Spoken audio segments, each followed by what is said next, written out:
Hi, I'm Bob Herbert. Welcome to OpEd.tv. Very few people are happy with the state of the U.S. economy. We've never fully recovered from the Great Recession of 2007 to 2009. There are still nearly 20 million Americans searching for full-time employment. The middle class is struggling, and poverty rates remain high in an economy that seems to be working only for the privileged few.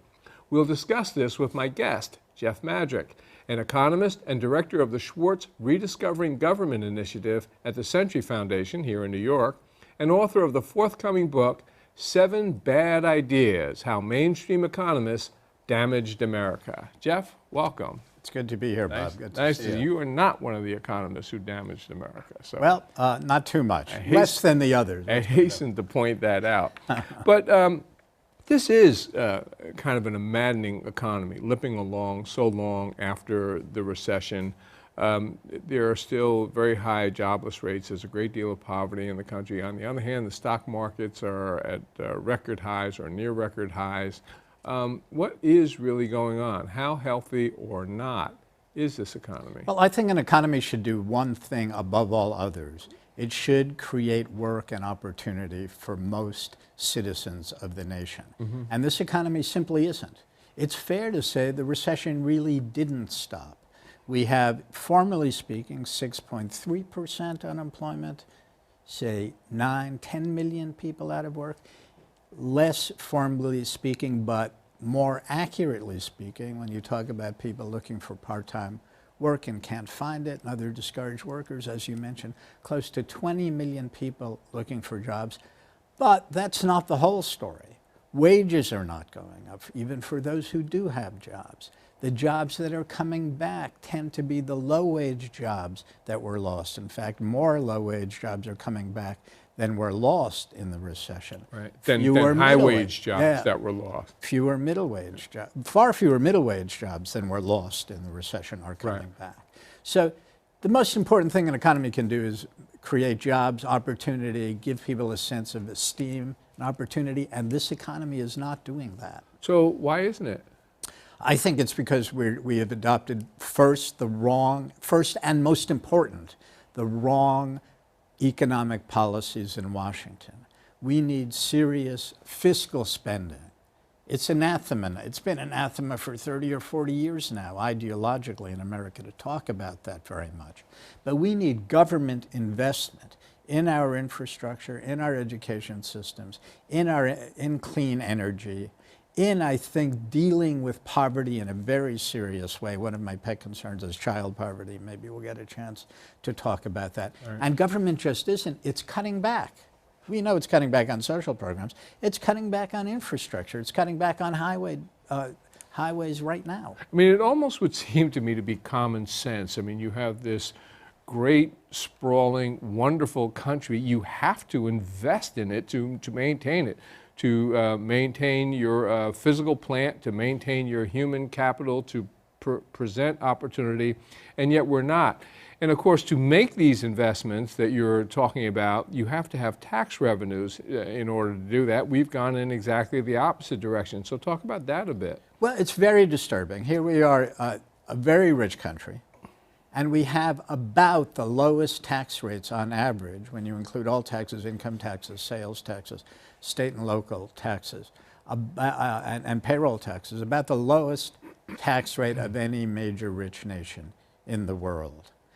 We continue to press for still lower taxes as if that is the solution, an ideological solution very suitable for the wealthy vested interests, those who are making all that money in the stock market. Indeed, the stock market is partly going up for those reasons, low tax rates. But we are not going to get back on track without public investment, and we have a lot of room to raise taxes, lots of room. We are a rich country, and we can do what's necessary. Well, you know, I said that it should seem like common sense, but obviously a lot of people view this entirely differently. So how did things get so out of whack in terms of understanding what's going on, understanding what's sensible, to the point where ordinary citizens don't want to raise taxes and are not apparently making the connection between the need for tax revenues and essential investments. Well, the argument I've been making for a long time in several books, the former one, Age of Greed in particular, is that we started getting off track in the 1970s when you and I remember we had that awful economy, high inflation, high mortgage rates, high car borrowing rates, and high unemployment to boot. People got very scared. The economic philosophy began to change. Milton Friedman, the arch conservative from the University of Chicago, and I use that term arch conservative correctly, Right.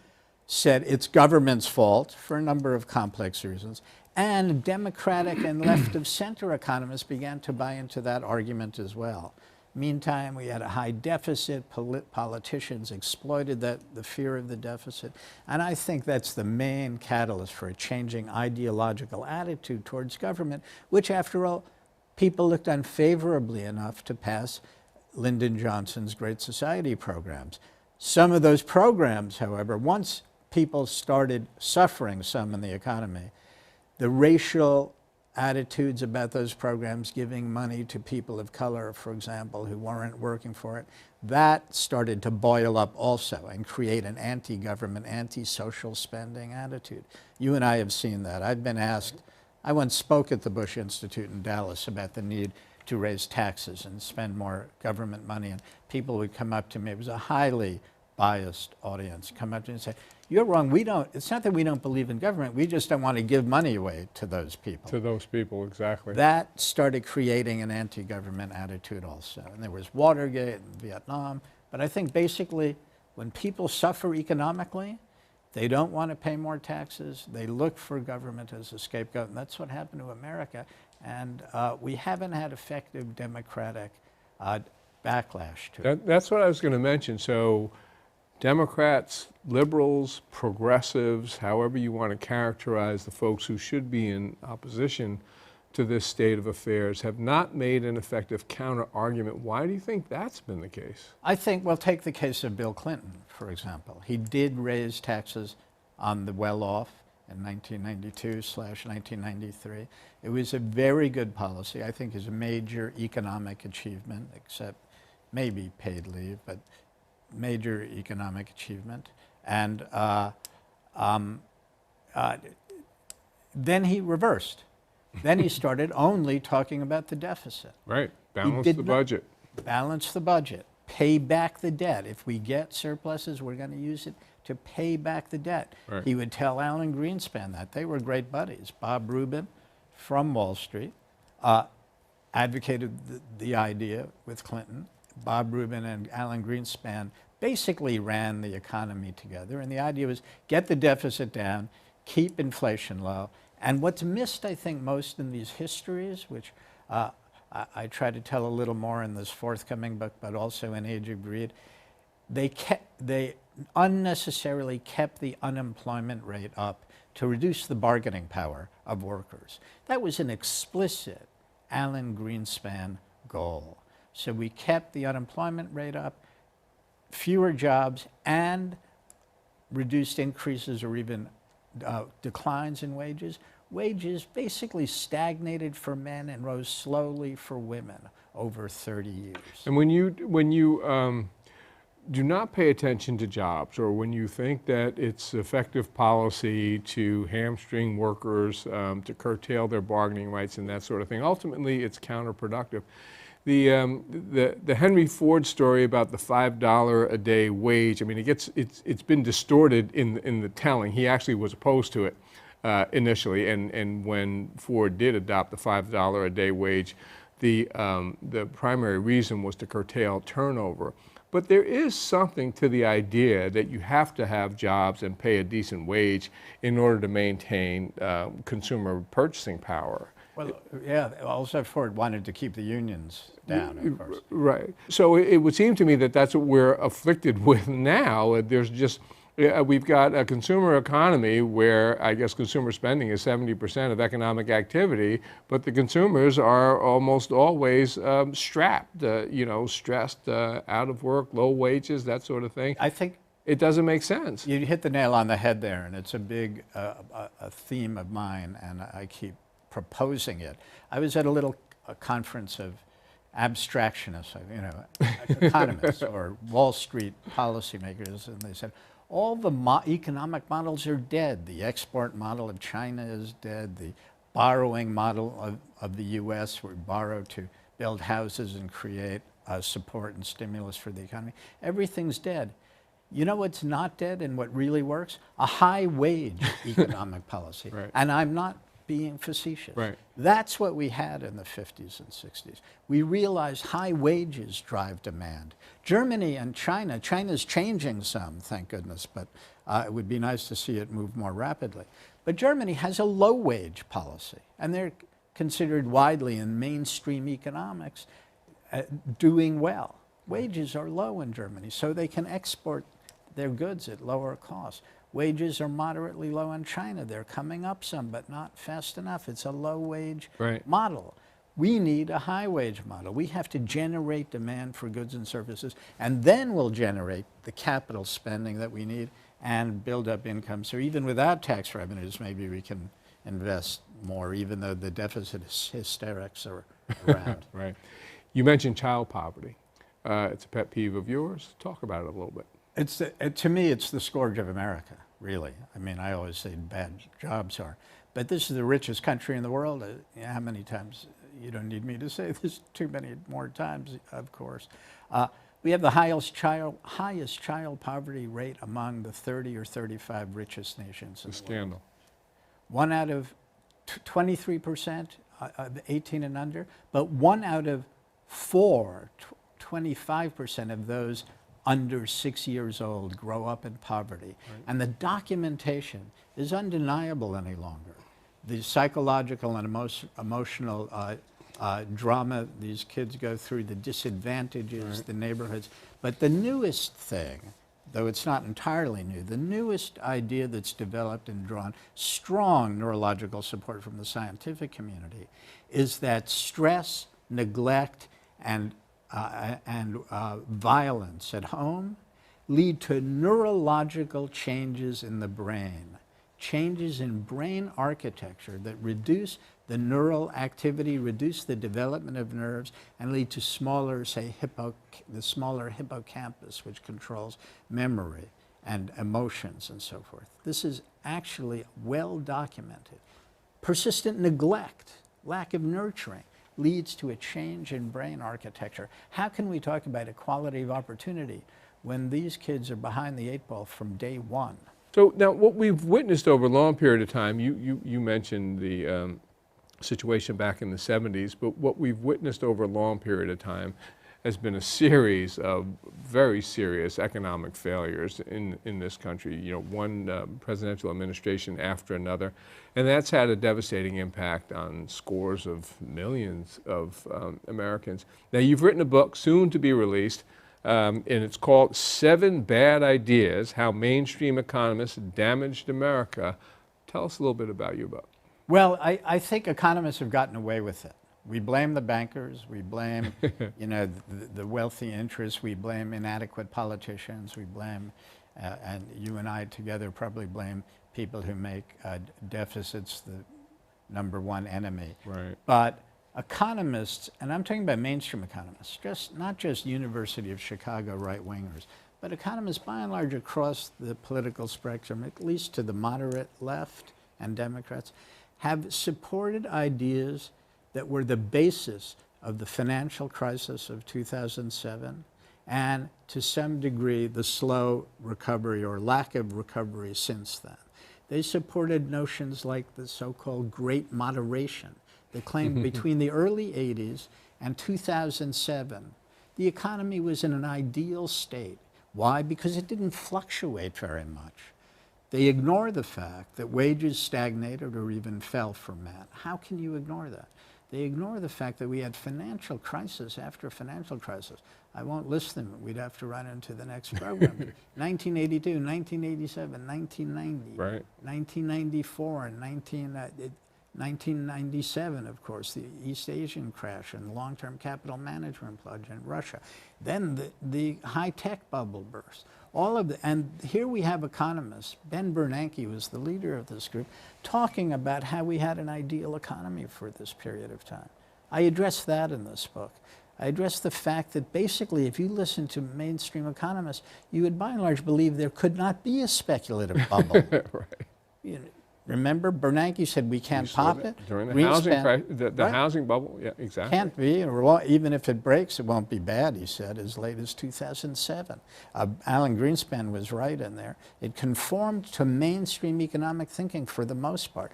Speculation was good, could get out of hand a little bit, but not very much. Another example. It boils down really to this undiluted faith in the invisible hand, which we all learned about. Leave markets alone, and they will come to some kind of ideal crossing between demand of people for goods and supply of goods by business at a fair price. Now, it is an extraordinary idea, one of the great ideas of history. Too beautiful an idea, but it is a metaphor. Right. It is not the way the world works, and economists made it the real world too often. Not all of them, but for the most part, the main thrust was in that direction. Now, these economists, for the most part, have been very intelligent individuals, and they have the opportunity to as easily look out the window and see the real world as you and I. How is it that they could get so many things wrong over such a long period of time? It's kind of a sociology of knowledge issue, coupled with career, and let me be blunt about it, career opportunism. If you build models that are abstracted, that are withdrawn from the real world, they're much easier to manipulate quantitatively. You get your papers published, you begin to believe they really work. I call that clean economics.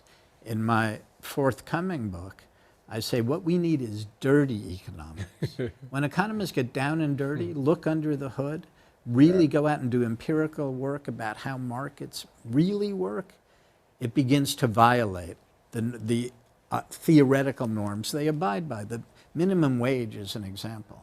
For the most part, economists thought the minimum wage worked according to the invisible hand. If you raise the price of labor, there will be fewer products, fewer jobs. That's what they abided by. Then people went out, Alan Kruger and David Card led this group and started measuring the effects in actual communities.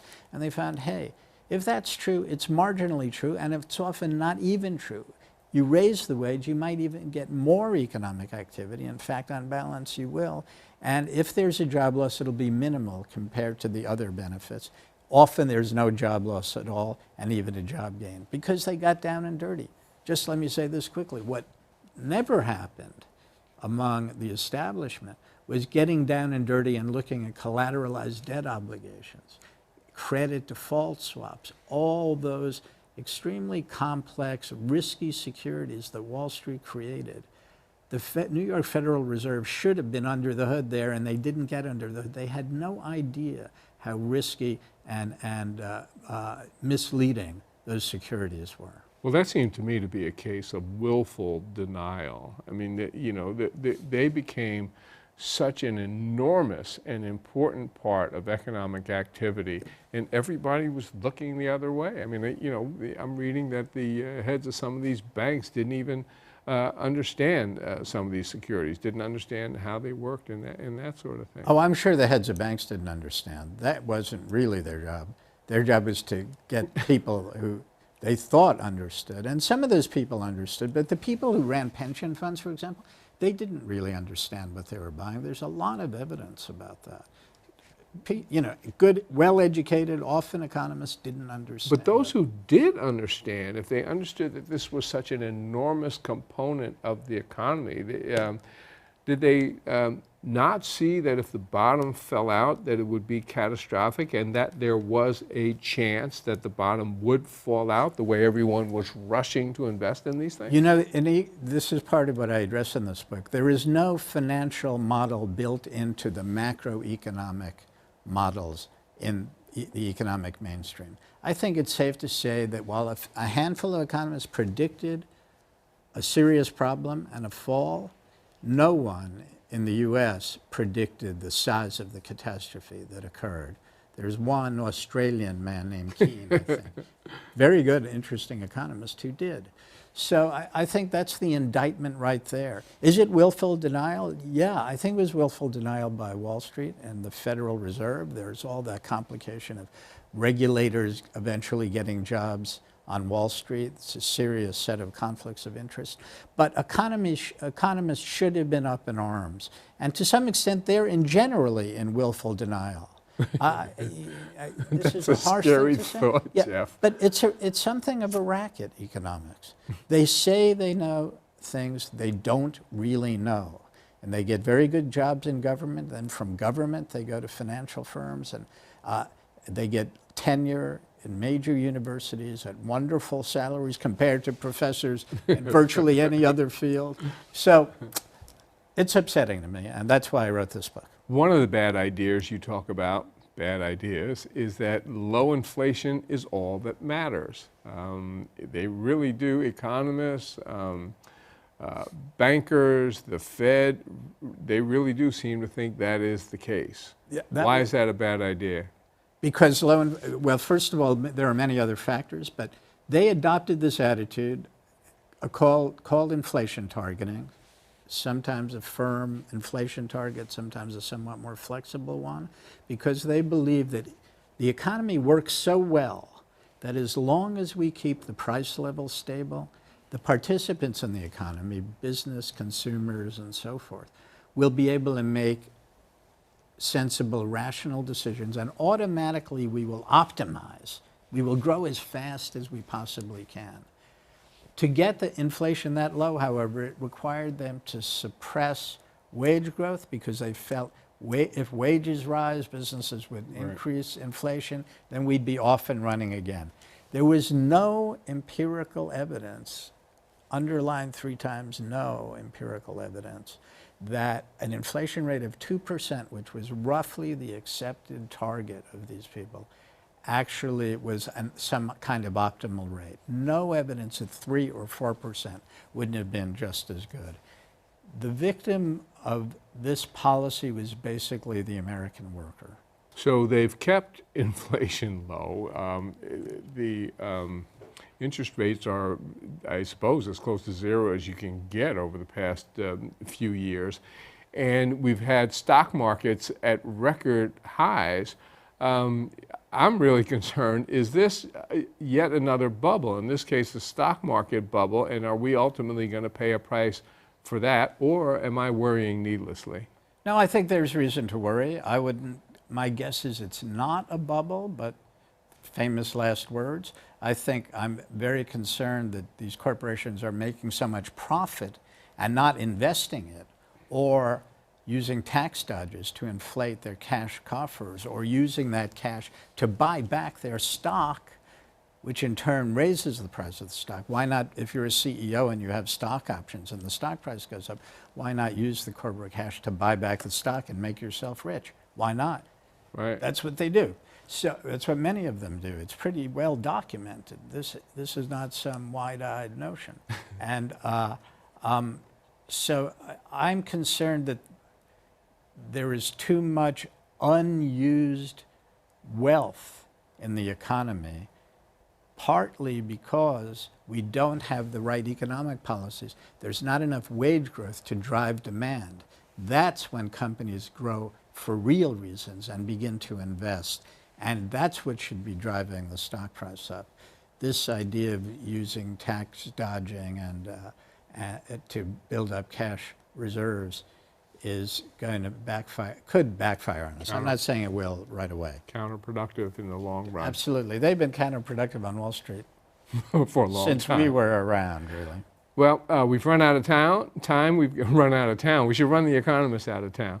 We've run out of time, much to my chagrin. Jeff Madrick, thank you so much for being here. I appreciate it.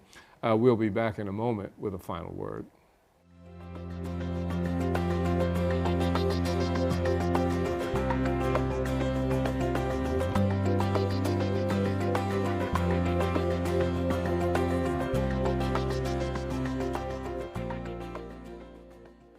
The Daily News, which I worked for a long time ago, used to be the quintessential American tabloid, celebrated in movies and song.